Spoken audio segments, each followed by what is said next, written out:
নমস্কার, আমি সম্বরণ। আপনাদের সামনে আজকে যেই কথাটা নিয়ে উপস্থিত হচ্ছি সেটা গুরুত্বপূর্ণ খবর। বর্তমানে বিজেপির রাজ্য সভাপতি কে হবে এবং এই রাজ্য সভাপতি কে হবে এই নিয়ে এখন বিস্তর আলোচনা চলছে। এমনকি বিজেপির পক্ষে যারা আছে, বিজেপির অন্দরে যারা আছে এবং বিজেপির বাইরেও যেসব রাজনৈতিক দল আছে, এবং সিপিএম বলুন, তৃণমূল বলুন, কংগ্রেস বলুন, তাদের মধ্যেও কিন্তু একটা একটা কথা চলছে ভারতীয় জনতা পার্টি কে রাজ্য সভাপতি হবে। এবং কিছু গুপ্ত খবর পাওয়া যাচ্ছে যে ভারতীয় জনতা পার্টিটা কি ভেঙে যাচ্ছে এবং কি এখানে দুটো লবি তৈরি হচ্ছে। একটা দিলীপ ঘোষের লবি তৈরি হচ্ছে, একটা শুভেন্দু অধিকারীর লবি তৈরি হচ্ছে। এই লবি থেকে কিছু লোক বেরিয়ে যাবে, কে বেরোবে কেউ জানে না। শুভেন্দু অধিকারী বেরিয়ে যাচ্ছে না দিলীপ ঘোষ বেরিয়ে যাচ্ছে কেউ জানে না।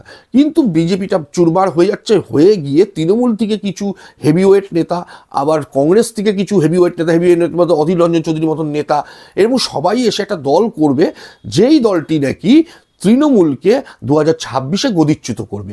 মমতা ব্যানার্জিকে নবান্ন 14 তলা থেকে টেনে হিঁচড়ে নামাবে এই দলটা। তো এরকম একটা কথাবার্তা আমি চায়ের দোকানে বলুন, তারপরে বিভিন্ন মোড়ে বলুন, বিভিন্ন আড্ডা স্থান এগুলো চলছে। চায়ের দোকানে যেসব ওই রাজনৈতিক বিশেষজ্ঞরা থাকে, আইনস্টাইন, নিউটন যারা থাকে না, তাদের মধ্যে আলোচনাটা প্রচণ্ডভাবে চলছে। এবং আমিও শুনলাম যে আমাকেও দু একজন প্রশ্ন করলো যে দাদা এরকম একটা হচ্ছে নাকি। আমি বললাম আমি তো কিছু জানি না, আমি যা পাই যেই তথ্য পাই সেটা দিয়ে খবর করি। এখন বিষয়টা হচ্ছে, এরম যদি ঘটনা ঘটে, এরম ঘটনা ঘটা কি অবাস্তব? একদম হতে পারে। কেননা বিজেপি ভেঙে এর আগে দল হয়েছে এরকম কিন্তু খুব বেশি দেখা যায়নি। কিন্তু কংগ্রেস ভেঙে অনেক দল হয়েছে, তার নিদর্শন অনেক আমরা দেখেছি। কংগ্রেস ভেঙে কিন্তু অনেক, ইন্দিরা কংগ্রেসও হয়েছিল, জাতীয় কংগ্রেস থেকে ভেঙে, তারপরে তৃণমূল কংগ্রেস থেকে ভেঙে হয়েছে। এরকম কংগ্রেস থেকে কিন্তু ভেঙে অনেক দলই হয়েছে, ছোটোখাটো অনেক দলই হয়েছে। কিন্তু বিজেপি ভেঙে কোনো দল হয়েছে এর নিদর্শন কিন্তু আমরা একবার দেখতে পেয়েছি। সেটা হচ্ছে ওই জনশক্তি পার্টি, ভারতীয় জনশক্তি পার্টি, যেটা আর কি উমা ভারতী করেছিল। উমা ভারতী, দেখুন, উমা ভারতী হচ্ছে একজন হিন্দুত্ববাদী এমন একজন মহিলা। যদি লালকৃষ্ণ আদবানি হিন্দুত্ববাদীদের মুখ হয়ে থাকতো এই সময়, সে সময় উমা ভারতীও ছিল কিন্তু হিন্দুত্ববাদীদের কি বল রানী, হিন্দুত্বের রানী। উমা ভারতী নিজে গর্ব করে বলতো যে আমি বাবরি মসজিদ ভাঙার সময় সামনে ছিলাম। এটা কয়জন বলতে পারে? সেই উমা ভারতী যখন দল করে, উমা ভারতীর মতো একজন সত্যিকারের হিন্দুইজম নিয়ে রাজনীতি করা মানুষ, এমনকি একদম সত্যিকারের সৎ একজন নেত্রী, তার সাথে কিন্তু অনেক দামাল হেভিওয়েট নেতারা সেই সময় উমা ভারতীর দলে যোগ দিয়েছিল, ওই জনশক্তি পার্টিতে। সেখানে দেখুন মদনলাল খুরানা, যেটা দিল্লির শের বলা হতো, মদনলাল খুরানা, সেও জয়েন করেছিল। এমনকি আমাদের তপন শিকদারের মতো একজন ভালো একজন নেতা, যে দুবার দমদমের মতো জায়গা থেকে দুবার লোকসভা ভোটে বিজেপিকে জয়লাভ করিয়েছে।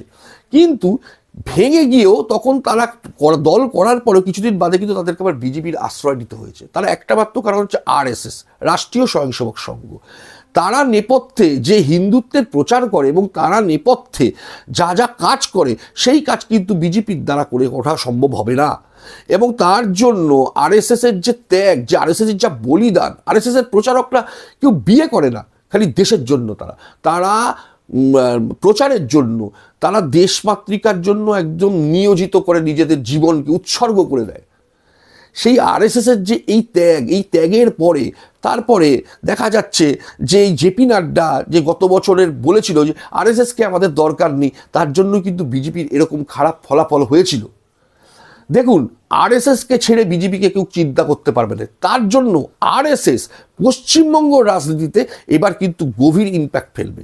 এবং RSS কিন্তু ছিলমোহর দিয়ে দিয়েছে কে পশ্চিমবঙ্গের রাজ্য সভাপতি হবে এবং কে পশ্চিমবঙ্গের রাজ্য সভাপতি হতে চলেছে। এবং সেই হিসাবে যদি আমরা দেখি, তাহলে রাজ্য সভাপতি এমন একজন ব্যক্তিকে করা হবে যা ওই শুধুমাত্র মোদি হাওয়ায় উত্তোলন ভোট বৈতরণী পার করা সেরকম না, বা প্রচণ্ড একটা এডুকেটেড লোক যাকে সমাজে তার একটা রেসপেক্ট আছে, সমাজে সে আস্তে আস্তে ধীরে কথা বলবে সেরকম না। যে মাঠে ময়দানে নেমে রাজনীতি করে, যে মাঠে ময়দানে নেমে বক্তব্য রাখতে পারে, যে কোনো মানে যে কোনো ক্ষেত্রে সামনে এগিয়ে যায় এবং তার সাথে তার হিন্দুত্ববাদী চিন্তাভাবনা, হিন্দুত্ব হয়ে যে লড়াই, সেরম একজন মানুষকে খুঁজে বের করছে যে অল স্কোয়ার থাকবে। সেরম লোক কিন্তু আরএসএস অলরেডি পেয়ে গেছে এবং সে কিন্তু দিল্লির নেতৃত্বকে জানিয়ে দিয়েছে যে, এবং দিল্লির নেতৃত্বও কিন্তু অপেক্ষা করে আছে এই শিলমোহর মারার জন্য। এবং এই ব্যাপারে অমিত শাহর শিলমোহর দিয়ে দিয়েছে, জেপি নাড্ডাও শিলমোহর দিয়ে দিয়েছে এবং নরেন্দ্র মোদীও শিলমোহর দিয়ে দিয়েছে। এই নিয়ে বেশ একটা গল্প চলছে যে বিজেপি ভেঙে যাবে। দেখুন, বিজেপির ভাঙার কোনো জায়গা নেই।